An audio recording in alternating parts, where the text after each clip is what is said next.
Good morning. Morning. We'll go ahead and call the Finance Committee meeting to order for the April 10th, 2024 budget workshop. Is there a motion to adopt the agenda? So moved, Mr. Chairman. Lady. Second. It's been moved and properly second that we adopt the agenda as printed with one addition. Mr. Ruffner, if you will tell us about that. Thank you, Madam Chair. That would be a need after the departmental presentations to enter into executive session.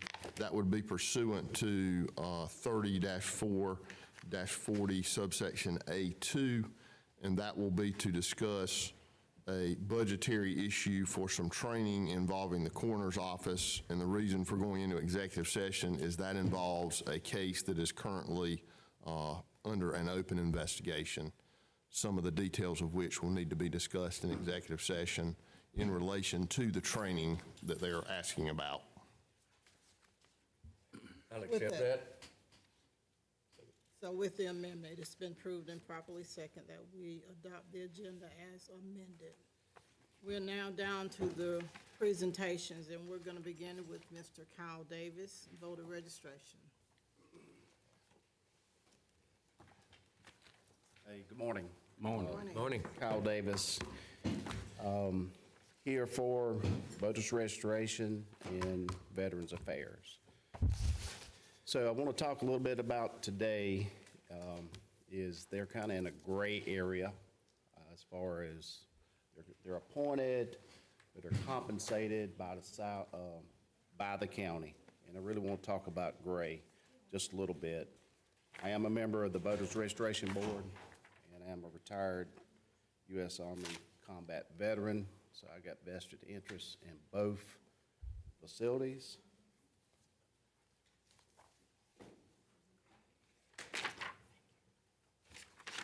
Thank you. Thank you.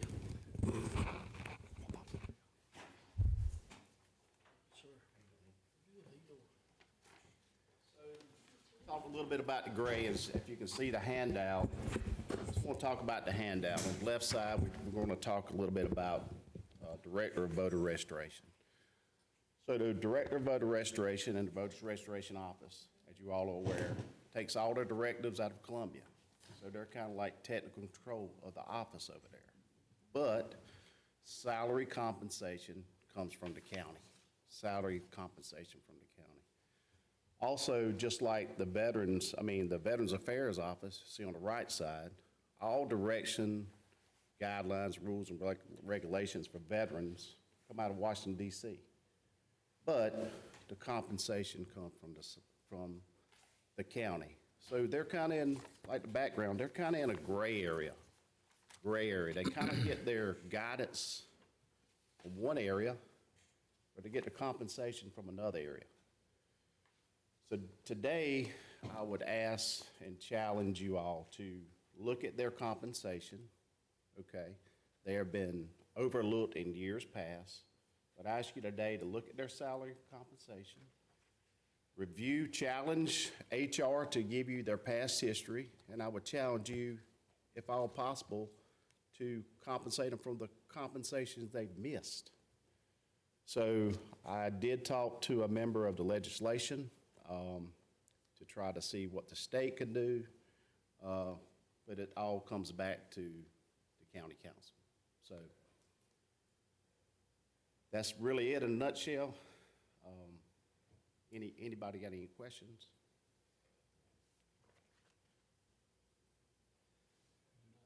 Okay. Well, thank you. Appreciate it. Thank you. Okay.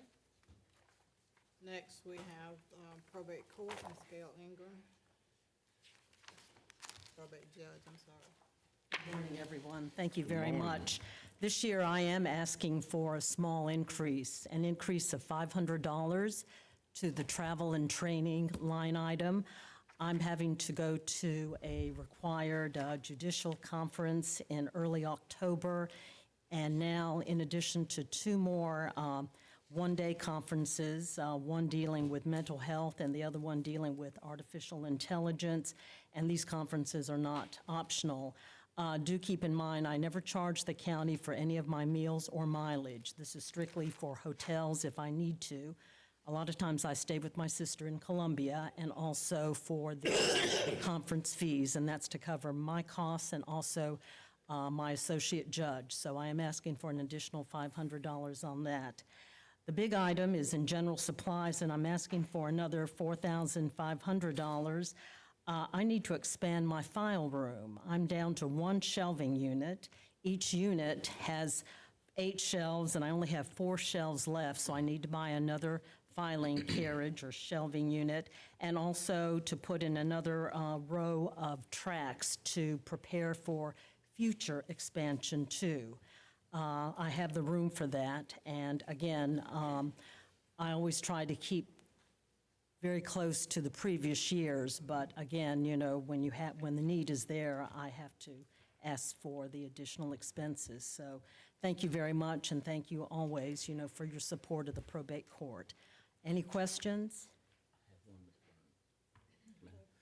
Ms. Ingram, we've just recently completed the old Veterans Building, Yes, sir. and the plans for that is overflow filing. Well- My question to you, can you store out of your office? I mean, Well, right now, you know, I have all of the marriage licenses from 1911 to the present. And sometimes not all of the licenses have been scanned, so I have to have them in my office so we can go hunt for the license and make the certified copies.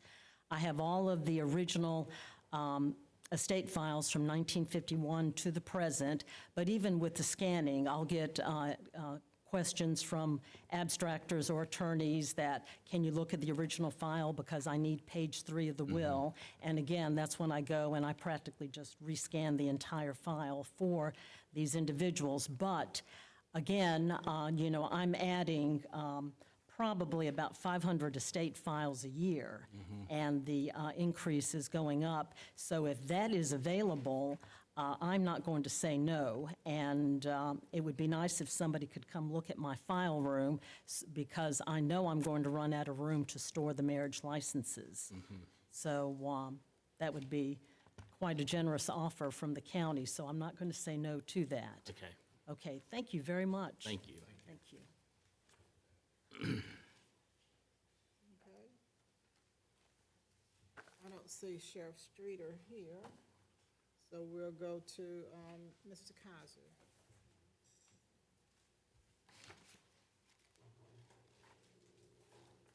Madam Chairman, appreciate you letting us be here today, and I just texted the sheriff.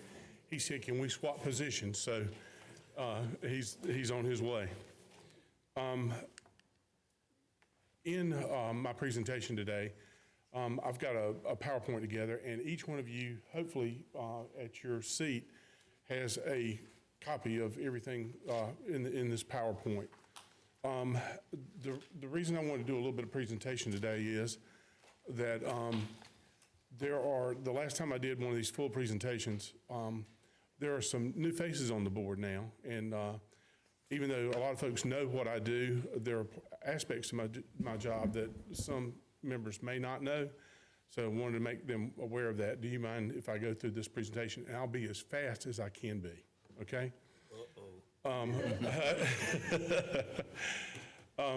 Just wanted to talk to you about the basic responsibilities that our office has, and that is to identify the deceased, notify the next of kin, determine the cause of death, and determine the manner of death. Now, those are 4 simple things, but you would not believe the things that have to happen for, a lot of times, for those 4 things to take place.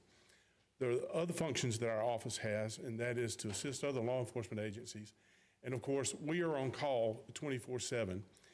If one of your constituents says, I cannot get up with the coroner's office, I want to make you aware that if you call our office number, the 623-9395, which is at the office, you will talk to either me or John James. To my knowledge, other than 911, we're the only county office that is available for contact 24/7. Now, we'll tell you between 12 at night and 5 in the morning, I'm a little fuzzy, but you can get up with us. There are things that are mandated by the state for us. For example, if we have an indigent case or a body that is not claimed, before we can dispose of that body, disposition with cremation, we have to hold that body for 30 days. So I will tell you that morgue space is very, very vital. We also obtained the proper authorizations for disposition. If we cannot get a next of kin to sign off, then we have to take the responsibility for that disposition. If we do that and the individual has assets, I work with Mr. Ruffner, and we seize those assets to offset the cost of disposition for the county. My feeling is on that, and I think we have that in an ordinance council, if you correct me if I'm wrong, that we don't feel that it should be the burden of the taxpayer if there are assets of the individual that can be used for that. And then the coroner's office also takes care of unforeseen events concerning deceased individuals that has nothing to do with their death, but there are individuals in this county that find bones, human bones, that we have to figure out what to do with those human bones and investigate what's going on with those.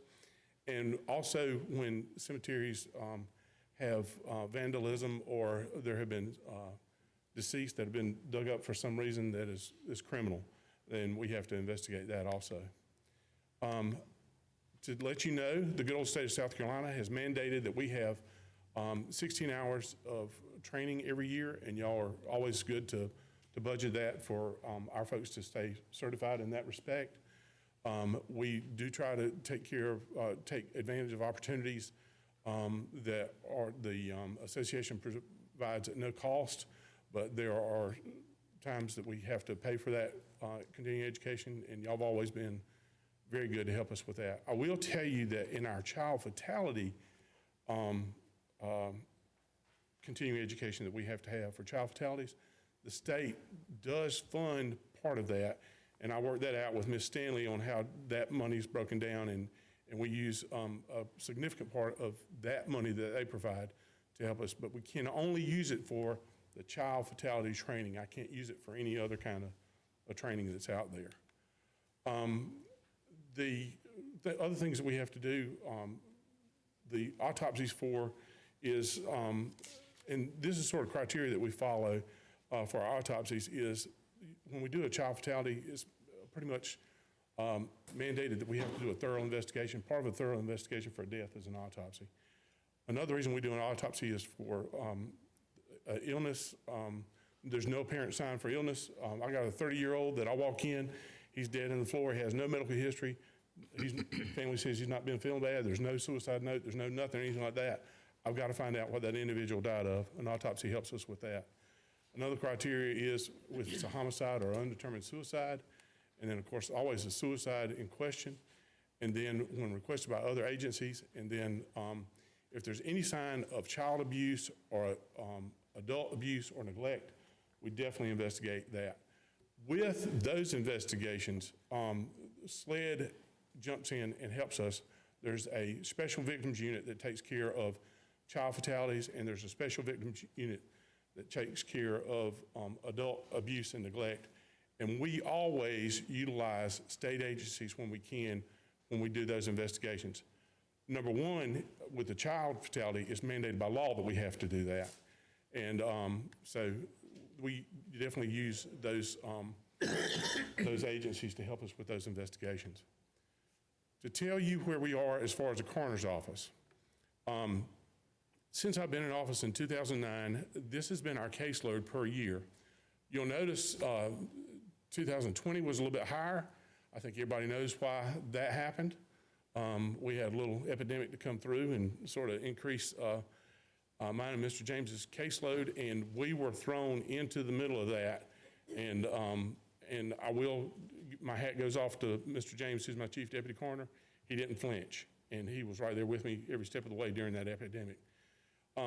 You'll see that our caseload has sort of plateaued the last few years, but in 2024, through the month of March, we're already at 106 cases that our county has handled.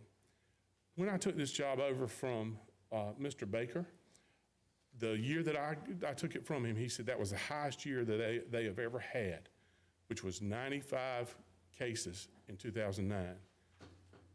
Coroner's office has changed immensely because we're in March and we're already at 106. So you see that our caseload is done. I will tell you that there is a demon and menace out there called fentanyl, and there are other drugs that are on the way that are even worse than fentanyl. And you'll see our caseload, and I started tracking this in 2020 when the state started up to request that we do that. And you can see that it's not going away. And I will tell you that what our association is telling us is that this is something that is going to get even worse and worse with our drug overdoses and drug deaths in our county and in the state. On your, these cases that started at January 1, is that correct? I'm sorry. On your cases per year? Cases per year. Started January They go 1. from January to December is where we count our cases. Okay, that's what I want to know. Thank you. Critical needs for us in the coroner's office, there are three basic areas: personnel, body storage, and having an independent office. As far as personnel concerns, this is our current lineup. No, we did not win a beauty contest, but I wanted you to have a face and a name together. The lion's share of the work is done by Mr. James and myself. We are considered your two full-time employees. Mr. Harper, there's a description of what he does as a part-time deputy coroner. And Mr. James is, you'll see his credentials and what he does. A slow week for Mr. James is 60 hours a week. I realize he is salary, and I realize we're not paying him by the hour, but we are 24/7. It is the two of us. We only pull these individuals out if, well, I've heard Mr. Curtis say it, if it hits the fan, we pull our extra folks out. Mr. Harper does a little bit of paperwork for us during the week to take care of our files and things. But this is a concern that I have, that even though Mr. James is excellent at his job, I don't want to wear that man out. So I brought this issue to Mr. Butler here a while back, and Mr. Butler's suggestion to me was, he gave me a list of counties that were comparably our size and said, you know, help us come up with a solution. And so Mr. James and I called these counties, the list that you gave us, and because, you know, do we need a full-time person? Yes, that would be wonderful.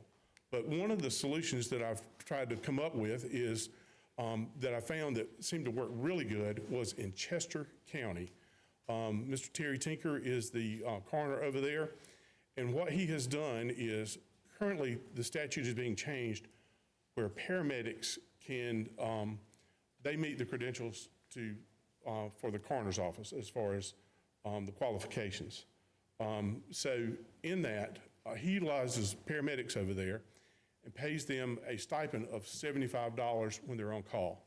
And they snag call from 5 in the evening till 8 o'clock the next morning. And what that would allow us to do, and what I would propose to do, is that we do 2 weeks a month where those paramedics catch call at night. That would give John a break as far as catching call at night for 2 weeks out of the month. And then 52 days or half the weekends of the year to have them on call at $75. What that does is that does not make them a full-time employee. And what Chester County does is they pay that stipend of $75 a night on call. And that is a cost of roughly about $14,000 a year. They do not have to pay the retirement and benefits out of that, but they do have to pay, I guess, the taxes and FICA and things that out of that $75. So that is an option that I would really like to take advantage of. I don't know that it's listed in the budget numbers that you have, but I would like to move forward with this personnel solution and give Mr. James a break. I'm not asking for a break for me, because when I signed that paper that I wanted to run for coroner for office, that means that I'm on call 24/7 no matter when you need me, whether I'm in town, out of town, you can always get a hold of me. One way I want to make sure of that is, I'm sure that most of you may already have my phone number programmed, but if you don't, it is 843-287-1413. And that is a county number, so you can call it anytime you want to. Another thing that we have is with body storage, I will tell you from about last October till about January, our morgue stayed at capacity or over. And you said, well, what do you do with those bodies when you're over capacity?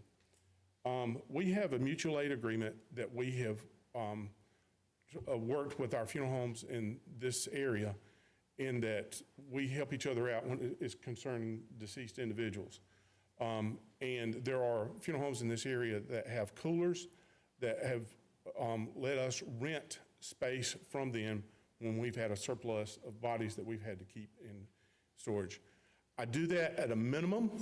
I make sure that that area where that body is secure. And anytime that we store a body in another facility, there is a tagged seal that goes on that body bag to make sure that that body's not been tampered with. We do work closely with those funeral homes. And there have been situations where they have been over capacity and we've also helped them. It's always good to be a good neighbor, especially in dealing with the sensitive issue that we have of working with the deceased. One reason that we're over, that we've stayed over, we've had several cases in that time frame where we're having to keep those bodies for the 30 days before we can do disposition. I would like to go on a journey of getting a new facility for our morgue.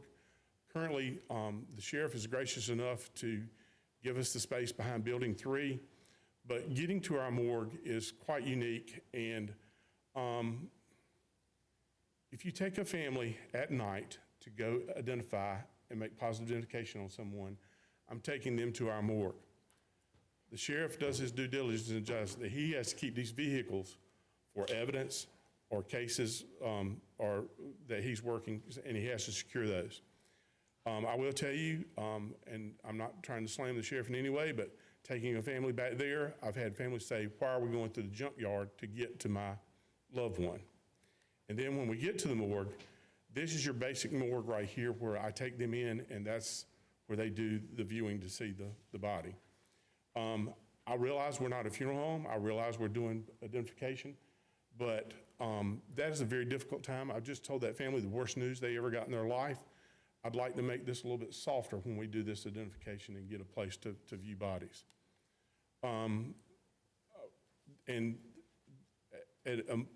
We've had several times, especially that time frame that I told you that we've been over packed with our capacity to hold everything in the morgue. A building solution that we have, I love attending your meetings because I find out wonderful information at your council meetings. I heard that the Alpha Center is getting a new facility, which means that they're going to vacate their building. I went and looked at the Alpha Center. If we can work out something with those nice folks, I would appreciate it if we could contact them about possibly making that a coroner's office and making that a solution. There would have to be construction. We'd have to add a place, a car bay, a morgue facility, and a viewing area. The second option, I heard in your meeting, just this recent meeting, is that Mr. Wolf expressed that there's a possibility of a new fire station in Cheraw. And I went and looked at that facility. The only thing we'd have to do there is to drop a cooler in that building to make an independent coroner's office. One option is in Chesterfield. One option is in Cheraw. If we can find another option on the west end, I have no objection because we cover the county. It makes no difference where that coroner's office would be to us. So if there's a facility in the Pageland area, I'd be open to that. One advantage we would have if we had an independent area for the coroner's office is that gives us the ability to go after federal funding for our coroner's office. Another advantage that the fire department would have in Cheraw, if we were able to get that building, is that that building is already set up, and I'm going to defer the smart part of this to Mr. Arian, that in a pinch, we could set it up as a alternate 911 area, a backup EOC, if something, heaven forbid, happened to the EOC here. The radios, cable, everything that we need is probably already in that facility. Am I way off base? You're right on, and we also already have GIS in that building. So, Our GIS center can move, like, to run all of the stuff, which is. and dream upon dream, and not full cost, but in maintaining that, would there be any possible way that there would be a little bit of funding to help us? With my LEMPG, grant, my backup EOC, I can fund repairs, issues, trailers, things like that. We currently use the sheriff's department's training room as our alternative EOC. But we have a disaster or something like that, that could be easily occupied by those people. So right now, our third choice would be Public Works, which used to be our backup EOC. So it would be a win for us as well to have a place to set up an emergency 911 or an emergency EOC or an evacuation area to meet or a point for people to meet. Especially with the Straw area, because our flooding issues are always there because of the river. We always have to set up a pod down there to help those people out. So we could utilize that place a lot. So that would be an option. Also, with that, there are assets that we could house at that area. Even though we would be an independent facility, we could still house assets, of which we use a lot of his assets when we do crime scene and things of that nature. So I guess my two big asks on this is a facility and help for us making call. So those are my two big asks. There is another issue that y'all have already addressed that we'll talk about in an executive session. And thank you, and I know that I took more than my time, but I greatly appreciate it.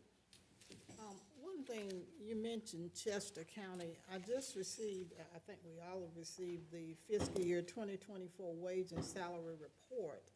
And Chester County is not in the same category as Chesterfield County in terms of population, based on the census. So is that?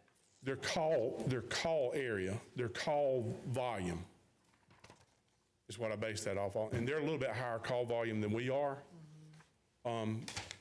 And so trying to find that in that respect. Madam Chairman, if I may. Yes, sir. Mr. Coroner, couple questions, and I hope they're relevant. The call volume, do y'all count your hospice cases in with that call volume? Yes, we do count those. Why? Because we're responsible, DHEC has mandated that our county take care of the burial, removal, transit permits. What we have to do is, with each death, we have to make sure that there's a burial to removal transit permit issued to that funeral home or cremation service or whoever handles that body. Also, we are responsible for the death certificate if the hospice designates us to do so. Most hospices do that because it's easier to track down a coroner or an assistant coroner or deputy coroner than it is a physician to get a death certificate signed. Even though that's done electronically, the death certificate usually gets to the family faster. And we're about doing the service for the families of this county. And so that is the reason that call volume's in there. It does not take the full time of a case that we work out in the field, but Most of it's done over the phone. phone or computer, yes, sir. Right. With my experience,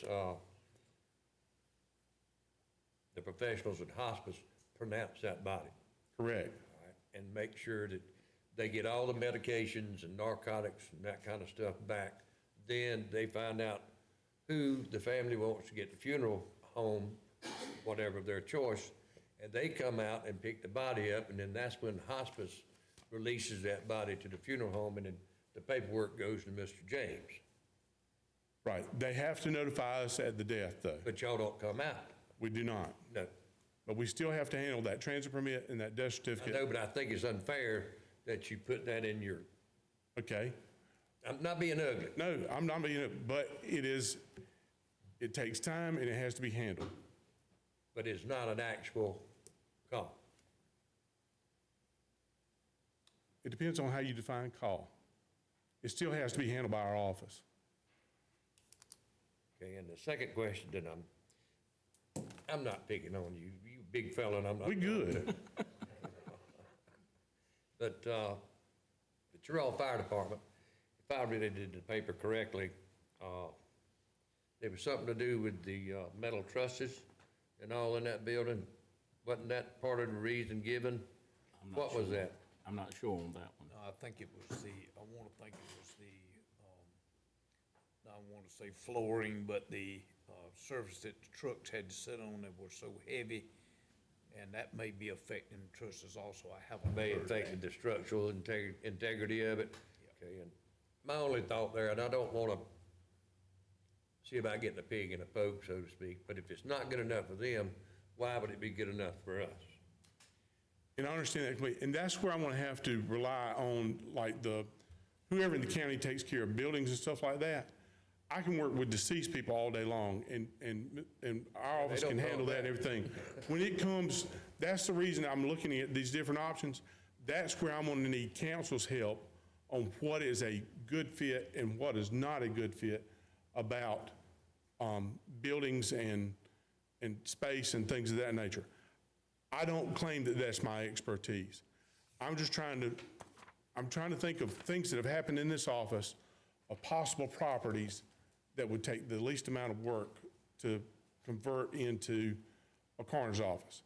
Gotcha. Not necessarily asking for new construction.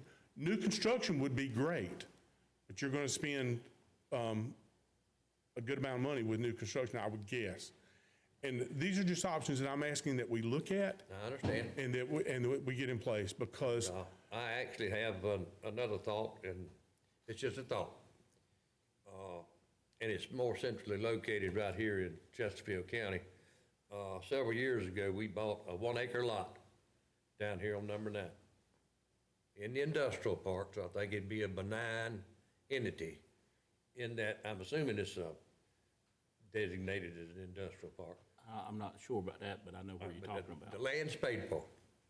Infrastructure is there or close by, and we could do it, Mr. Carter, like we did the sheriff's office, have a metal building put up and then a brick facade, and have our guys come in and finish up the inside to your specifications. I'm just trying to save the taxpayers money. and I'm for that too. That's the reason I put those two offices out there. That's where I'm going to need the help of this council, because y'all know building and grounds way better than I do.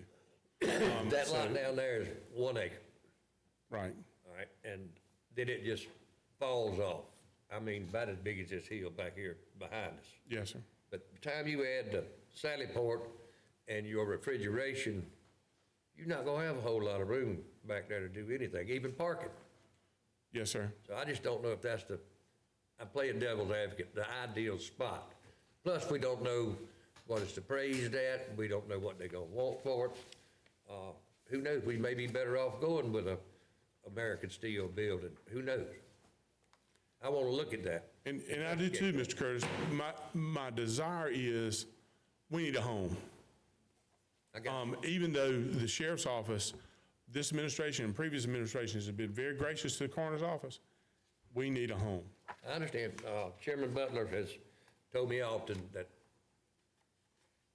he is not very fond of your facility down there. And, It functions, but it's Yeah. not, and I think you've got an anonymous donor that helps you keep your driveway in good shape, don't he? yes, sir, yes, sir. And it's vital to get to the morgue and back. Okay. We thank you. Thank you, ma'am. We'll certainly take all of it into consideration. Thank you. Appreciate it very much. All right, so we're gonna go next to Ms. Libby Lear, Economic Development. We'll come back to the sheriff.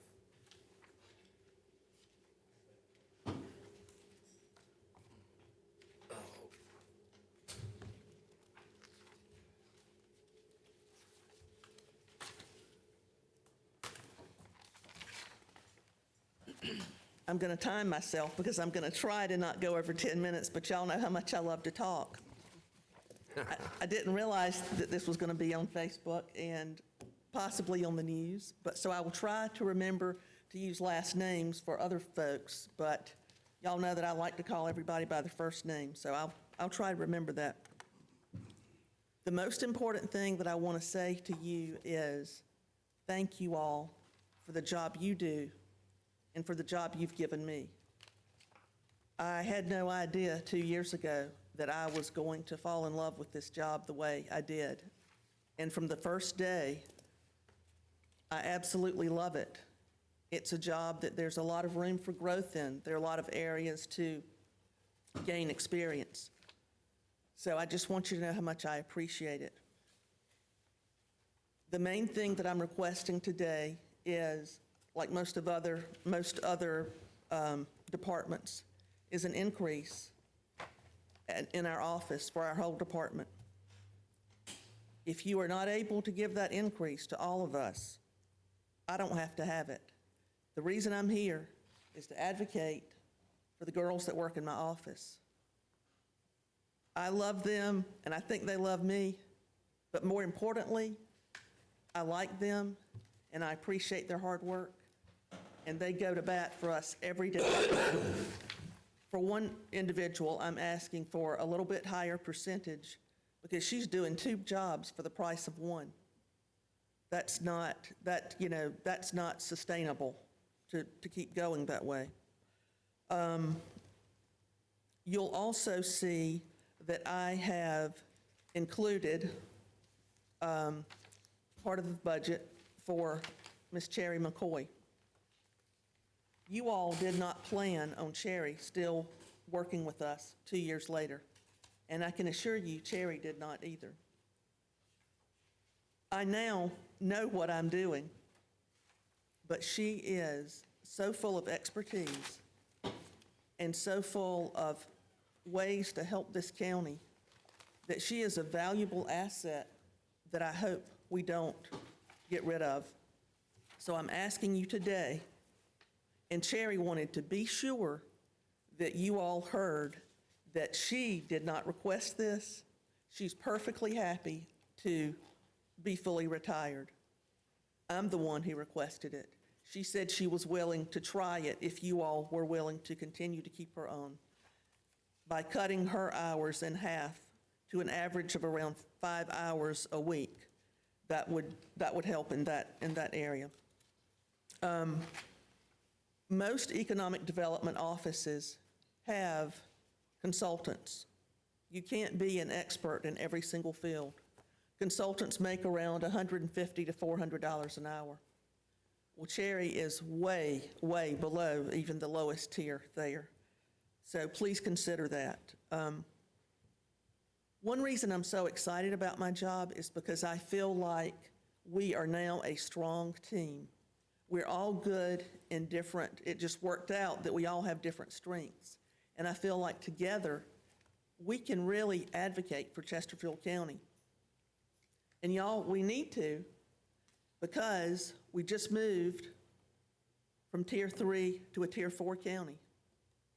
Now, that does have some economic benefits by different grants, percentages and things, but it is not a good look. It is hard to counter that when you're talking to a group in Charlotte or a group in Columbia.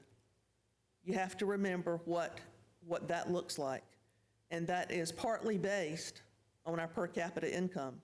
And we are so far off the state average, it's not good. So I hope that you all will consider that as we move forward in, let's try to see if we can't get back up to a Tier 3 county. If you all will look at, I think there's a proposed budget that Ms. Stanley has provided for you. If you'll just consider the lines in red for request, increasing request that Ms. Stanley added, if you will mark through the third, We don't have color on ours. okay, do you have little comments on the side? We do. I'm special, I got red on my sheet. If you will mark through the third line, the third red line, that is utilities, and the sixth, seventh, and eighth red lines. At the time I submitted the budget, I've reconsidered some of those things and have some more information, so mark those out. You will notice a large increase on the travel and training budget. That is because the first year that Lisa Gainey worked with us, she did not travel much, and she let me know that she, she still had someone in school. So she's traveling this year. Y'all, we have so many things to attend that many times she's going in one direction and I'm going in another direction. And occasionally I try to make sure Courtney is included also, because I want all of us to grow in our roles and have experience in lots of different areas. I am also trying to add a couple of conferences that I have not gone to before. There's one that our bond attorney has recommended to me in Chicago for a couple of years now, so I'm hoping that I can do that this year. It's important to be out there and to attend all these things. It's all involved with economic development. Economic development did not used to be housing, affordable housing, and helping increase the workforce. All of those things are included now. I see that I forgot to start my timer. I was going to, but I forgot to start it, so hopefully I'm okay on time. I did want to mention tourism. Don't forget that. We are so fortunate to have Darren Kirkley working for us. I know you all don't see and hear from him, but I am so tickled that we have somebody that has the connections and the expertise that he has. He's a full-time professor at the University of South Carolina. He's connected with several different tourism and travel boards here in the state. So I'm just very thankful that we've got him in our office also. I think that was everything that I wanted to mention and ask for. But the administrator and I talked about the county fair. Now, my office is not doing the county fair, but a county fair is being brought back. They're going to have one in Pageland this year. Main Street, South Carolina, Sherry Honeycutt has that position in Pageland, and she's trying to put this together. She is putting this together. But she reached out to me because they need help financially, and they need help at the highest level or higher if we want to. This is coming up really soon. It's the last week of May, Saturday, May 26th, until the following Saturday. And the hours, I don't have those hours in front of me, but they're from like 11 to 10, so there's going to be a lot going on there. I hope that you will consider fully supporting them. The problem is we need to get that money in their hands right away, so I don't know what has to happen with rules and regulations, but the minimum of $7,500 that they're requesting, I hope we can get that to them. What about questions? Would you please go back over what you want to do with Cherry McCoy's hours? Because Yes. what I'm looking at here, maybe I didn't follow along. Right, and I might not have had it right in that, I'm not sure. But a couple of times, we've cut her hours in half, and she currently is working 40 hours a month. So that's an average of around 10 hours a week. And she is serving in a consultant-type role. I'm proposing that we cut her hours in half again, so that she would be working about 20 hours a month. That's 5 hours a week. So whatever we were paying her, I'm asking for the increase for all of us, but whatever we were paying her, cut that in half. Cut the hours in half. So what, as far as a salary increase, what are you, because in here, on our paperwork, it shows for Cherry 25% reduction in hours, so. That's correct. I changed it to 50. You know, Cherry and I talked about it. We changed it to a 50% reduction. So as far as a salary increase for you and Lisa, what are you looking for? 10%. 10%? Plus cost of living? That's right. And then 15 for Courtney's position, because she's truly doing 2 full-time jobs. And I thought of it as Mr. Kaiser was speaking. If we look at one county over, Chester, their number 2 position was paying about 25 to 50% more than my current salary. They've just hired someone at that. And I know that personally. I've spoken with them about that because I'm friends with Chester County. We talk with them a lot. So that's just something to keep in mind about other counties around, other rural counties in the state or in the southeast, what they're paying for economic development people. Any questions, you all? Any other questions? Thank you. Ms. Leah? Thank you for your time. Mr. Arant, Emergency Services? Good morning. Good morning. I got quite a few things I want to say in 10 minutes, but I'm going to do it. As you are all aware, Emergency Services, we actually have 4 departments. We have 4 people who run 4 departments. We are the E911 Center, we are the Emergency Management, we're the Risk Managers, and we're the GIS for the county.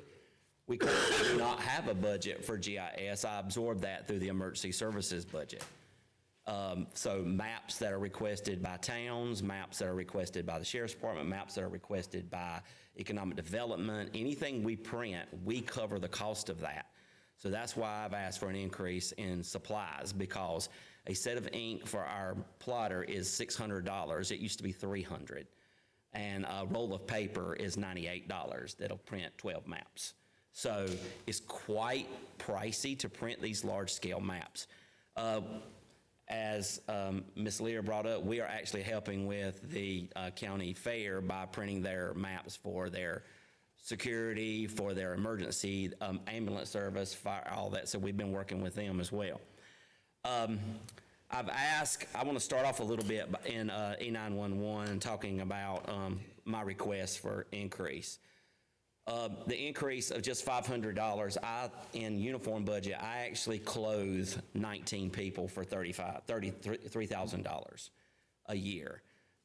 That's dress polos, shirts, presentation pants, bags to carry their stuff. So we don't have a lot of budget money to do that. We actually are losing one of our best services in Pageland with Miss Elizabeth Smith closing her business, but we're actually one of the people that she chose to let us do some remote work, so she's still working with us, but she does us the greatest deals. If we did not buy our uniforms from her, we couldn't afford to put our people in uniforms.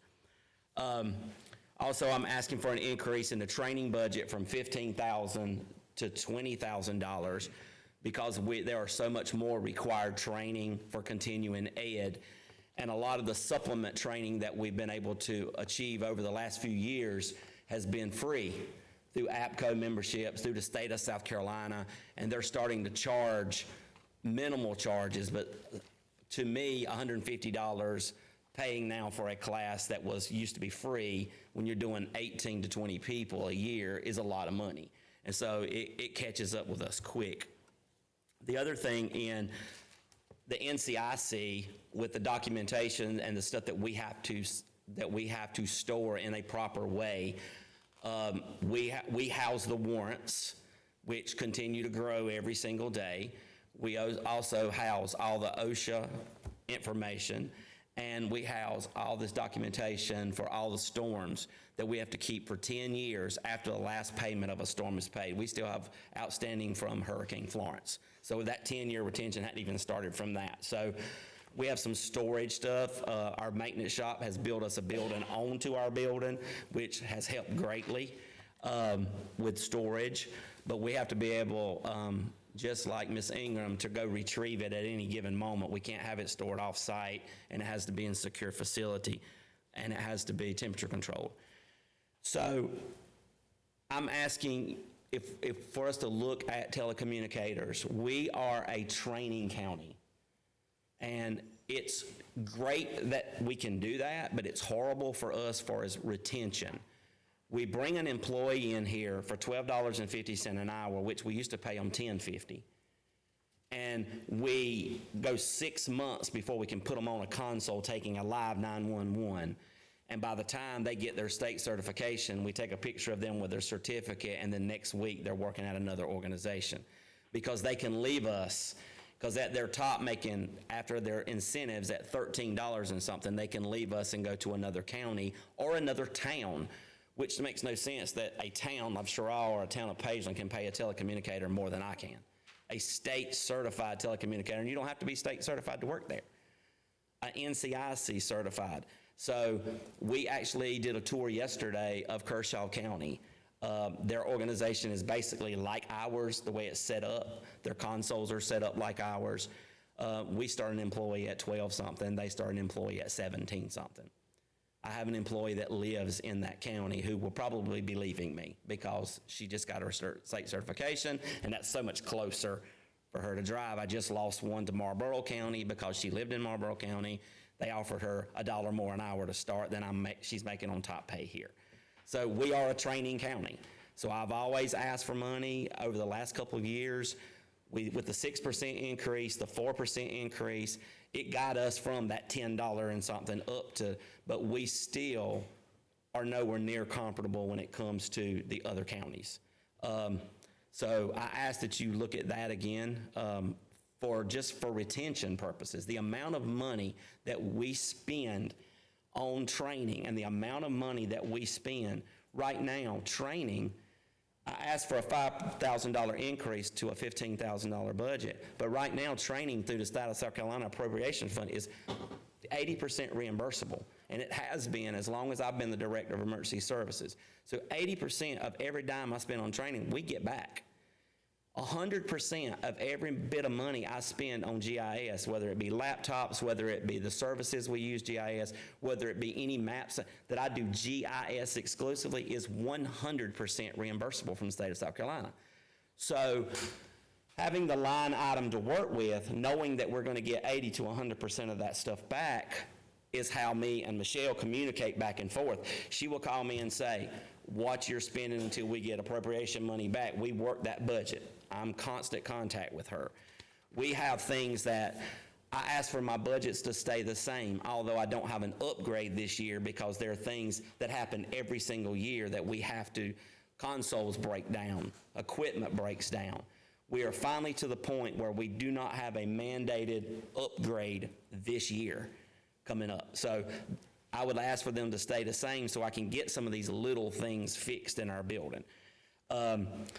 Like our Sandhill bills that we get, a lot of people, our appropriation fund that we get back, a lot of people don't understand why we used to be able to fund everything at 100% because everybody had a landline 10 years ago. And as landlines go away, where we used to get $18,000 to $28,000 a quarter reimbursements from Sandhill Telephone, those are now $6,000 to $8,000 because people don't have landlines. And there are so many cell phone companies that use that where used to pay $1.25 every time somebody would dial 911 using that device. We got a reimbursement check back for answering that call. That number has dwindled down 80% from what it used to be 10 years ago. And so we have to look at how we're going to fund running 911. A lot of organizations around the world, around the United States especially, a lot of sheriff's offices and a lot of organizations who run a 911 center don't want it anymore because they're not going to get all of that money to run other things because they're county-sponsored 911, where we're using all of our money to run 911. We're not giving it for anything else. We're using it to run 911, and that money's dwindling away to nothing. So that's why I just want to make sure that we're aware of the amount of funding that we're going to have to do as a county to meet these shortfalls that we're not going to get these funds. And these funds will eventually, they won't be there. Right now, we're dealing with the state. They're looking at the appropriation fund. They're looking at it where we have certain counties, based on the number of consoles you have, based on the number of employees you have, based on your population, is the amount of money you can get. We can get up to $200,000 based on our population, based on the 75,000 calls we get a year, based on the 6 consoles that we run. That's the most we can possibly get. And you've got places like Lexington County, places like Berkeley County to get $2 and $3 million every year from that appropriation fund because just of their pure population and the number of 911 call centers. These people that are building these $5 and $10 million 911 centers that are getting it 80 to 90 to 100% reimbursable, that's where all that money's gone. And so that's why it's now going to be left up to these counties to fund this. So I just kind of wanted to plant that seed. The next thing I kind of want to talk about is we, as the risk managers of the county, there's 4 of us that are on call 24/7 to handle all calls, claims. If somebody falls in this county, it's on county property, we handle those claims. We handle claims for people, for all the buildings, anything that happens to the buildings. We handle claims for all cars, all road scrapes, all property damage caused by anybody. We handle those 24 hours a day.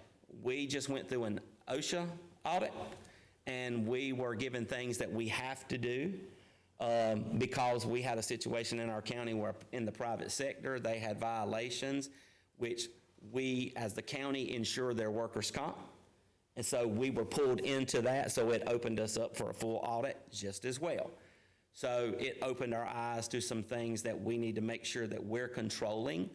I've had to use the Association of Counties quite a lot because we pay the workers' comp on the fire departments and we pay the workers' comp on the rescue squads.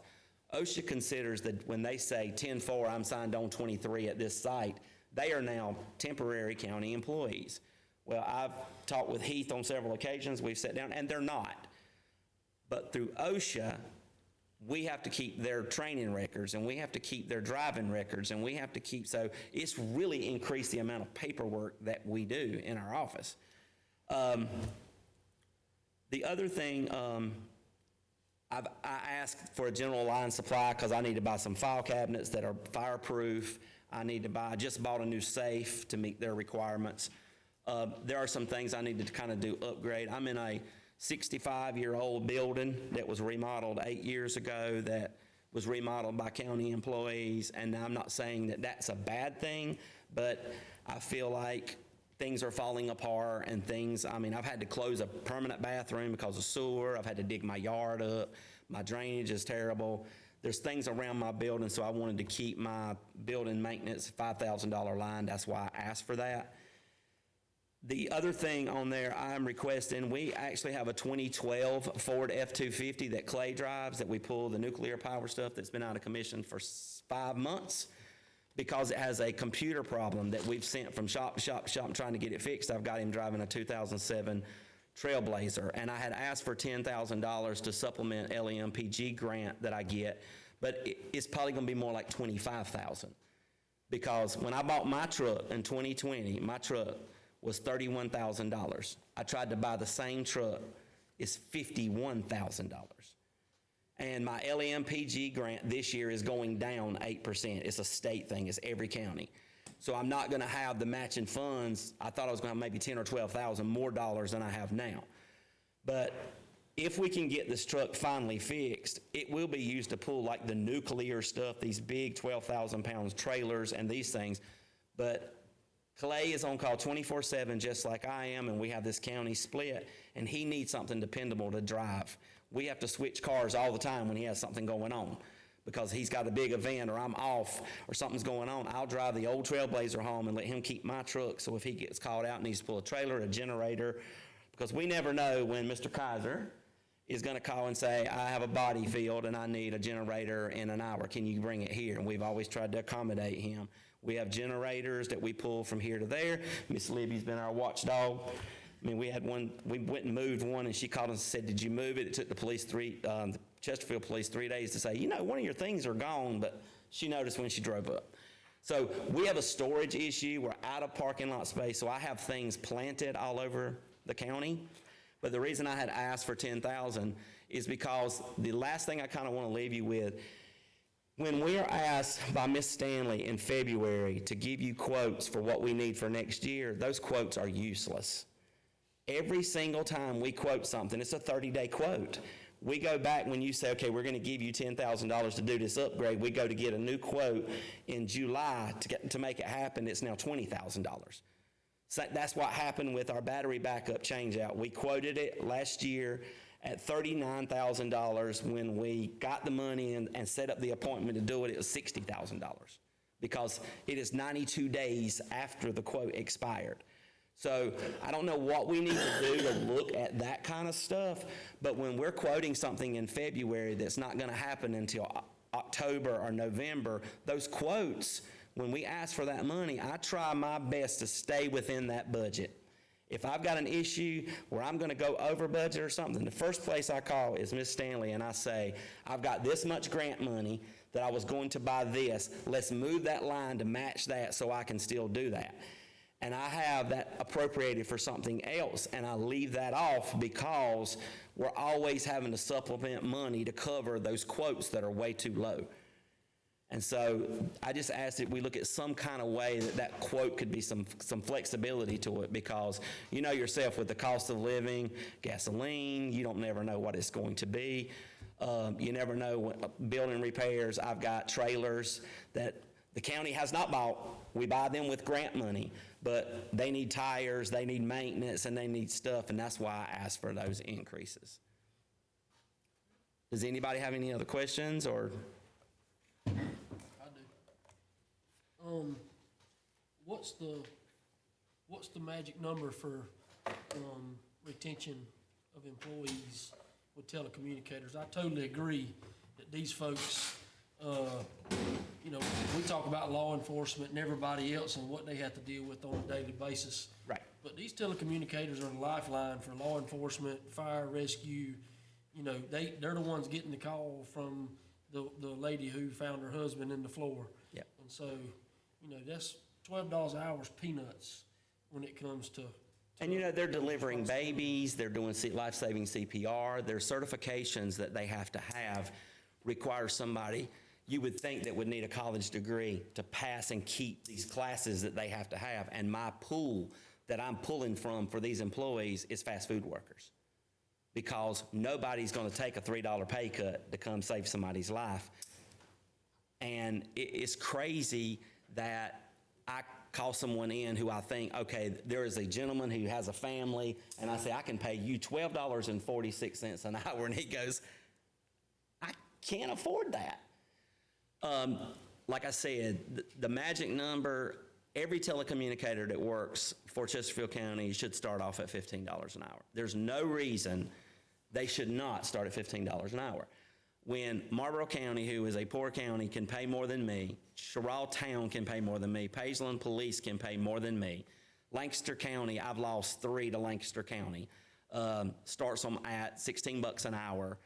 Every county around us pays, when we got our 6% raise, Kershaw County gave a 20% raise at the same time. So we were still, that just put us further behind. So I just ask that we look at that. And like I said, right now, Ms. Stanley has been involved in the appropriations of funds and things like that. She's aware, you know, that we got GIS information is going up. These funds are being questioned. We're good for this year, but we don't know what's going to happen the next year or the next year and what's going to dry up. My 100% that I can get for GIS right now, I try to reach out every time there's money available that I can get for free. I try to help everybody. Years ago, I reached out to all the towns and said, look, you can get GIS for free. I talked to the council at that time and I said, look, I can buy laptops, I can buy GIS, I can buy all for free. All free, 100% reimbursable. The only town that bid was Sherrall. That was the only town. Nobody else wanted it. So Sherrall has a full functioning GIS that runs through us, but it didn't cost them a dime to get it or to maintain it because it was 100% reimbursable and it falls under ours. No other town wanted to do it at that time. Now they're all coming out of the woodwork wanting to do it, and that's not available anymore. And so that's why when we look at that fund, we have to be careful if something's offered right now, if we don't bite, it can affect us for the next 20 years, because we don't go for what, it's a one-time deal, and if we don't go for them one-time deals, we lose them. So I try to make sure that me and Ms. Stanley are on the same page with that.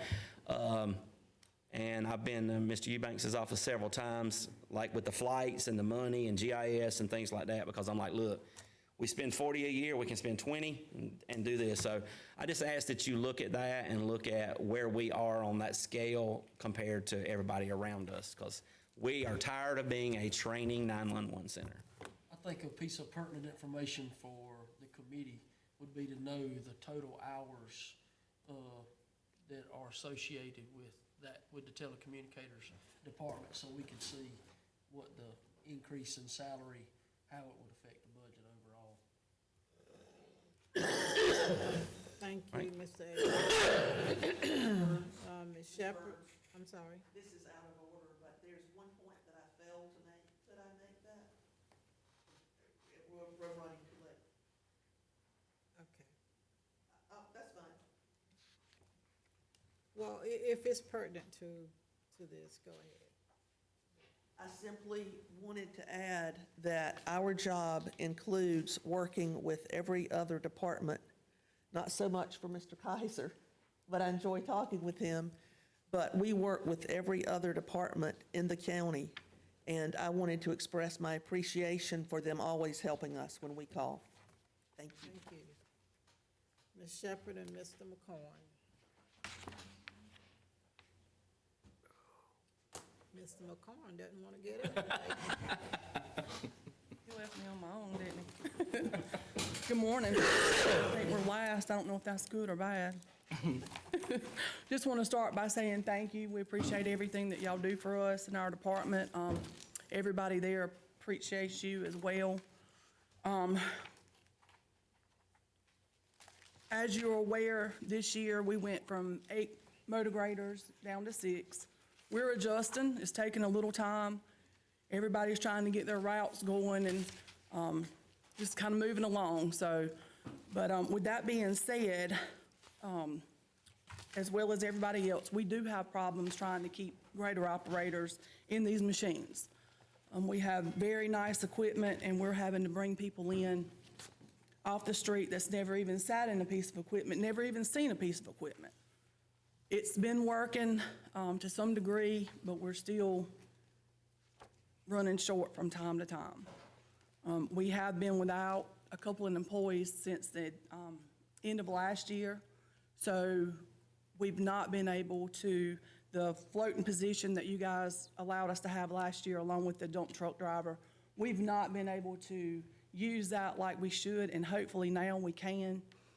Along with that, we just want to say thank you to the CTC. CTC gives us lots of gravel, and they have been for some years, but now they're giving us more. I'm the secretary of the CTC committee, and what we've ran into is they've been cut at the state level funding. So now they can't afford to pave roads like we have been in the past. So what they're doing is allotting us more money for gravel in hopes that that will help in the areas where they can't do any paving. And it's gonna help us, it's gonna help them, because in future use, if everything goes well, we can get a good base on these roads, and they come back and they say, hey, we wanna pave this road. The base is already there. So that's one last thing that they'll have to worry about. So we do certainly appreciate that position, because that position is gonna go toward CTC and putting down the gravel.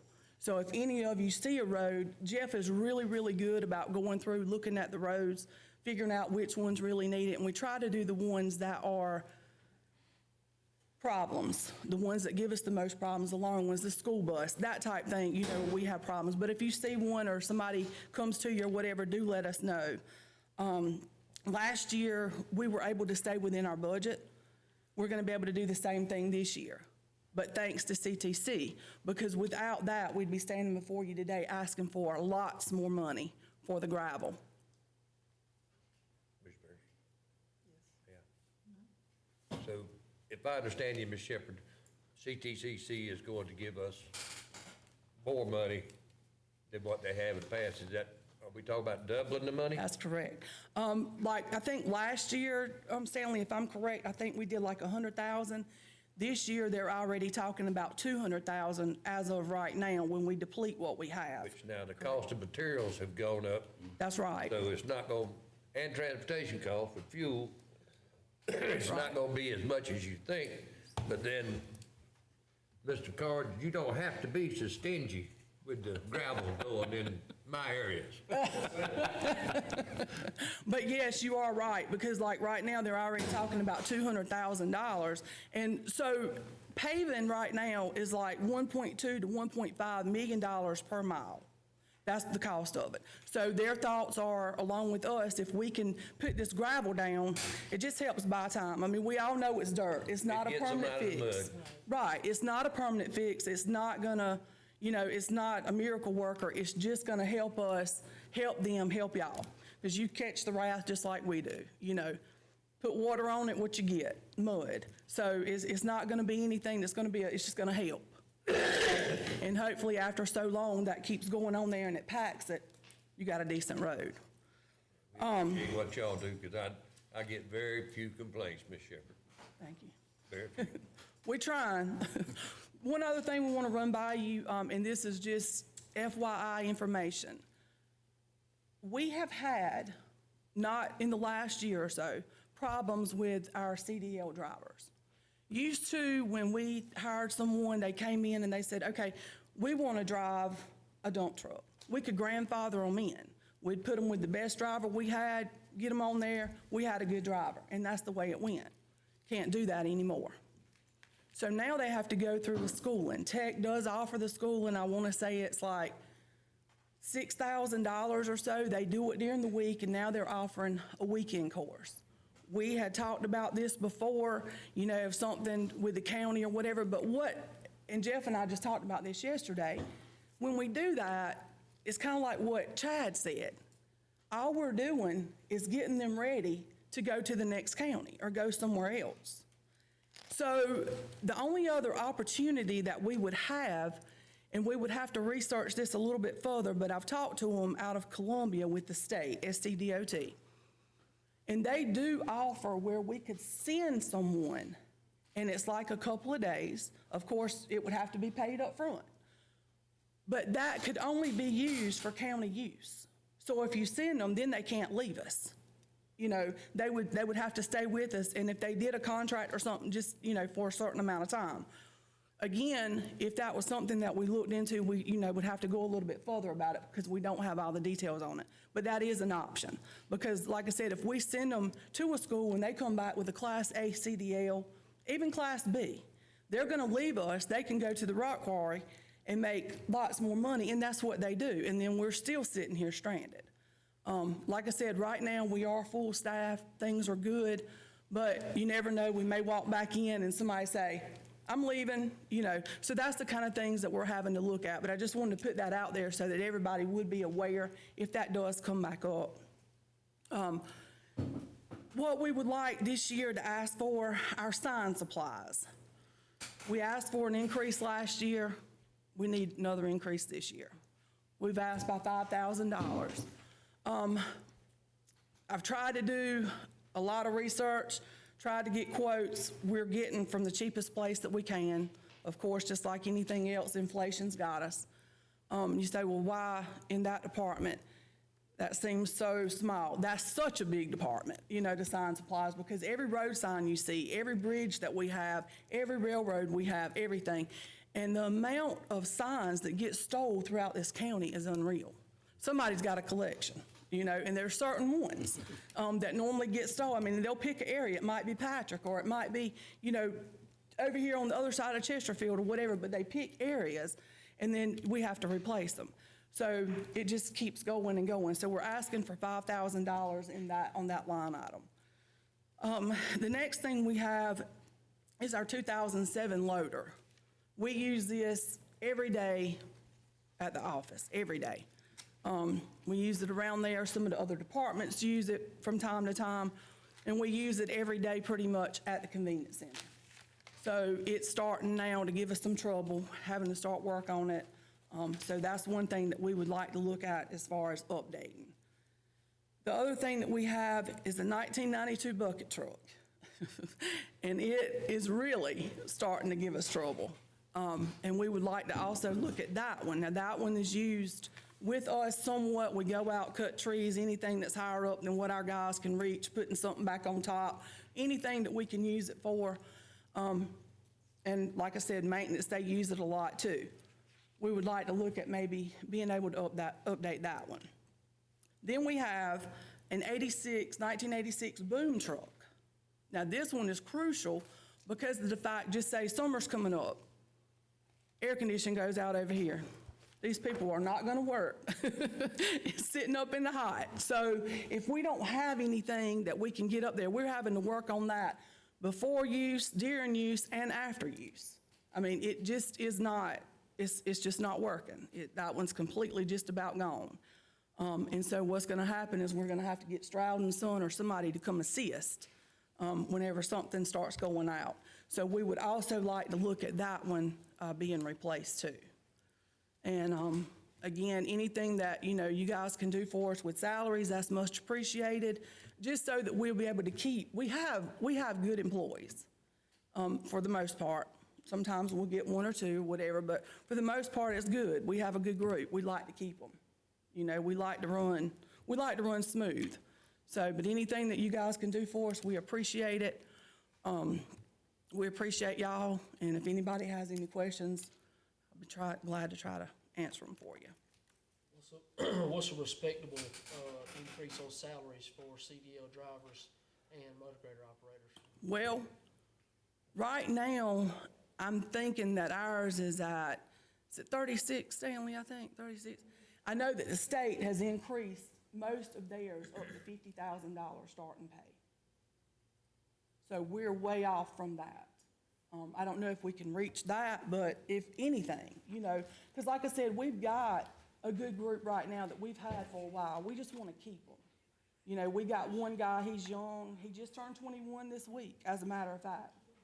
He came out of school at Tech doing great, but we don't want to lose him, to another area. So I think that, that would help hold them. Okay. Anything else? Anything else? Thank you. Thank you. Okay, we'll go back and pick up the sheriff.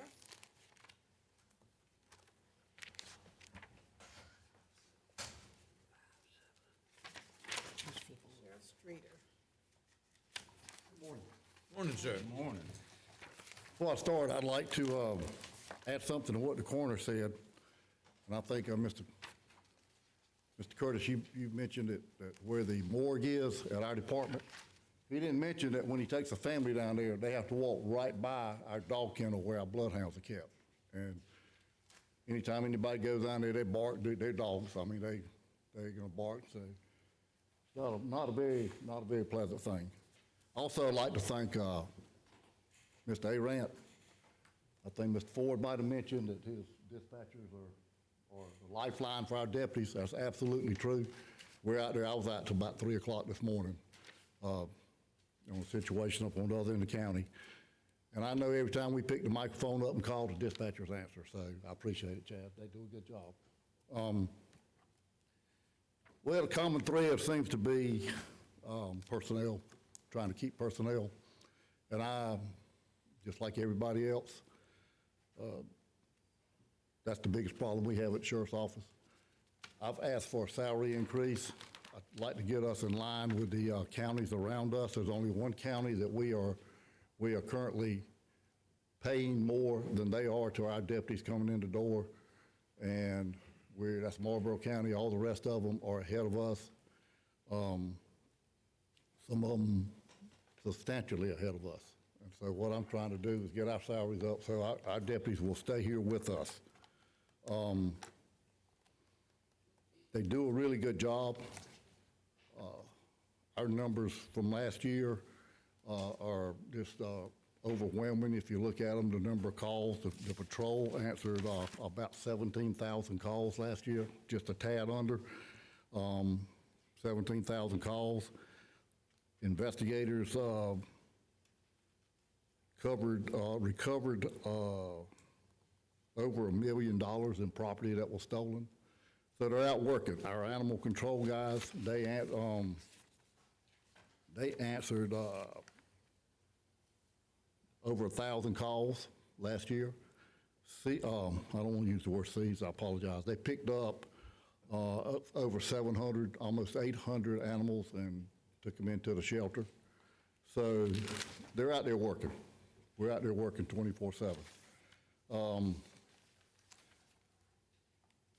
As I said, my biggest ask would be for the salary increase. And if you noticed in the paperwork I submitted to y'all, I asked it for everybody in the department except myself. I did not include myself in the ask. My other important thing would be under the uniform and bond section, that increase is to replace our tasers, which are now, if a taser broke right now, we could not replace it. We could not get parts. So we need to go and replace all the tasers. And we do that on a 5-year rotation where we pay yearly for 5 years, and it comes out to a little over $7,000 a year to replace the tasers. That comes with the warranty and the batteries and the charging stations and everything. But we're gonna have to do that. If a taser broke right now, we couldn't get it fixed. The other thing over at the detention center, which is, I think that I would hope that your phones are not ringing as much about the detention center as they were before. We have increased the personnel over there. I keep robbing from them. If we hire people to work in the detention center, I bring them over to the sheriff's office side of the house if they're good employees. I don't think that's a bad thing because we train them our way. But Troy Ellerby, my director over there, has done a great job. The morale of the employees are good. Of course, the pay needs to be better, and that's why I've asked that that pay increase across the board, included the detention center, and also we are 4 positions down by the state survey. They recommended that we have 4 more people at the detention center to get up to standard. We had, 2 days ago, the state came in and did a survey at the detention center. Everything this was the second survey. This was the second time they came in. The first time they came in and did their evaluation. They came in the day before yesterday and looked at what we fixed. We fixed everything we could fix. What we couldn't fix were things that pertain to the building being so old. We couldn't do that. So we got a pretty good mark from the state on that because they realized, with buildings the age they are, you can only do so much with them. But everything that we could fix, it was without me, have been fixed.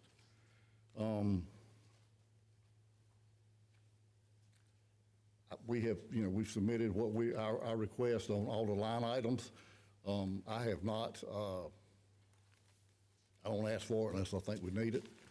And I don't think we need it unless it's something that we have to, that pertains to us doing our job. I would like to say, I don't come up here and just talk about our needs. I'd like to tell you, we've saved the county a good bit of money my first year at the sheriff's office. Over $1 million in grants for things like body armors and in-car cameras and public safety, highway safety projects and stuff like that. We've got over $1 million in grants for that. We've also got a $750,000 public safety earmark money, a one-time earmark money from the state. They can be stingy with their money, but we got $750,000 that we're using to also buy equipment, improve equipment, replace equipment that's not costing the county any money. A lot of that money is going to go to radios, 800 radios, walkie-talkies. I got $180,000 for the jail through just looking at accounts, and one of our accounts, there was an accounting error on their end, and They owed us $180,000, so we got it in the bank now. We're gonna buy a full body scanner for the detention center with that money that won't cost Chesterfield County any money. So we're trying to save money as well as spend money.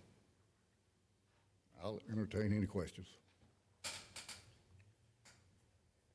I got a couple things. So if you got 750,000 from Representative Yao on the earmark, and you got $1 million in grant money, for body armor, and you got 180,000 from the clerical error on the account, that's about 2 million more than you expected. Right. So that's about 85% increase in your budget for 1 year. Well, it's not budgeted money. Well, in spendable money compared to what your budget is, it's about an 85% increase. Yeah, and it's already delegated to where it's going.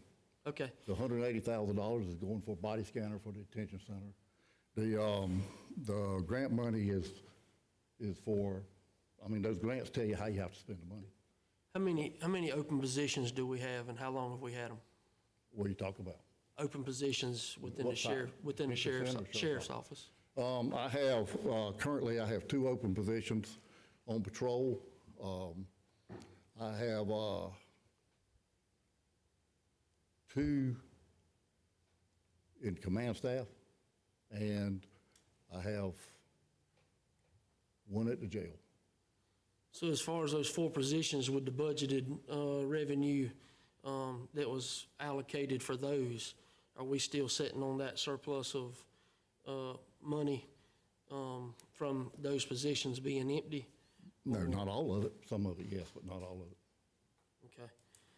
The other question is, I'm sure you're aware, but as to an email sent asking about the finances from the GPS monitoring that the sheriff's office does in relationship to the jail. Were you aware about that email requesting the financial information with that account? Yeah, I was.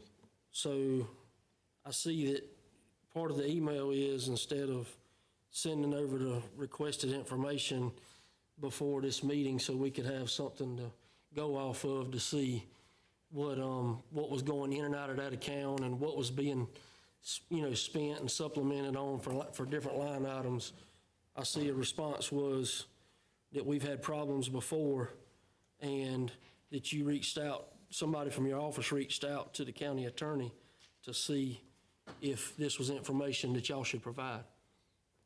Are you aware of that? I am aware of that, yes. You're aware of that? I am. What would be the reasoning behind that? If it's Well, I didn't know who sent the email. I was just told. You didn't realize the clerk of council sent an email No, requesting that I know, information? yeah, I know that she sent it, but she said someone had requested that information. I didn't know who requested it, and my reply was, file an FOI, just like everybody else. Okay, so that's gonna be your standpoint if the county administrator asked for information through the clerk of council, that's gonna be your answer? No, sir, that's not what I said.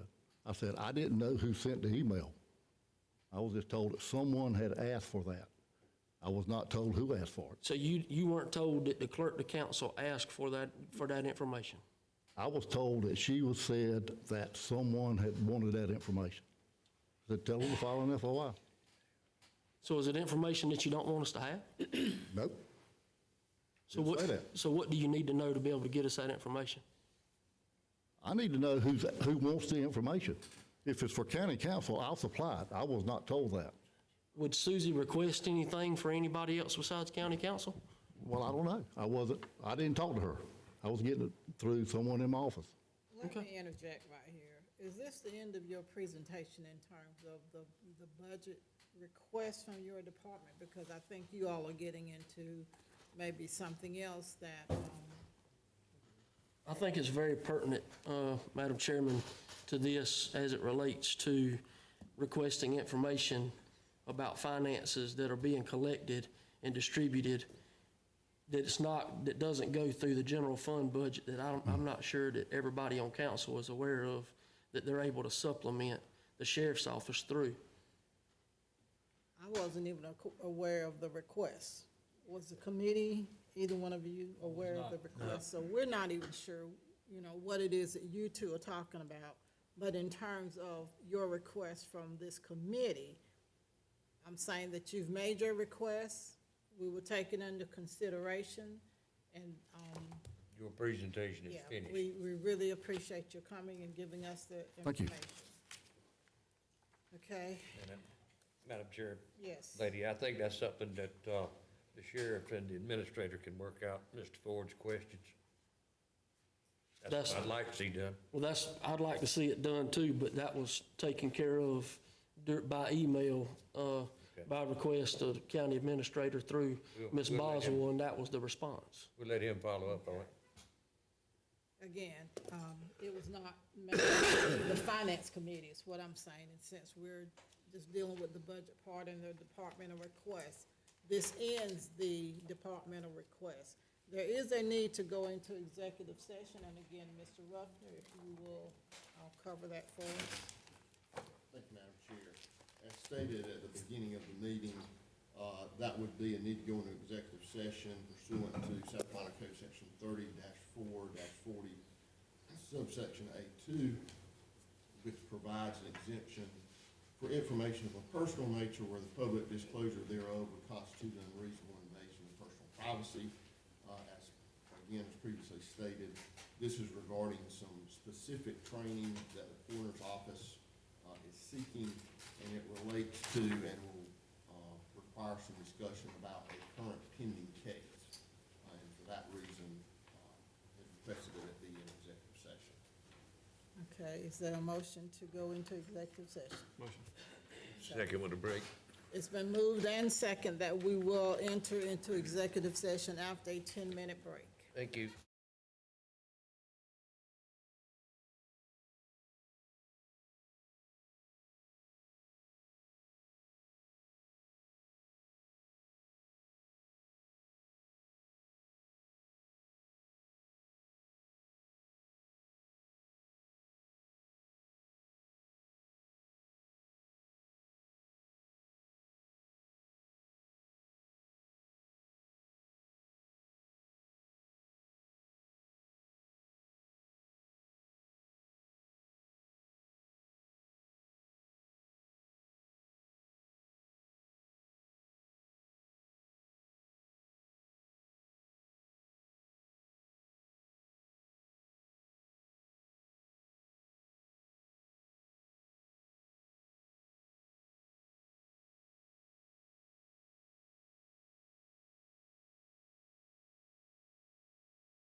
We are now out of executive session. No motions were made, no votes were taken. So we are ready to go into the next part without another break of our budget meeting. And I'm going to turn this over to Ms. Stanley. I'm sorry. The way it's set up is The way we got it set up, we'll need to adjourn from this workshop. Oh, okay. And then open And then open the Okay, next. all right then. Is there a motion to adjourn? Motion. Yep. Second. It's been moved and second that we adjourn the first meeting.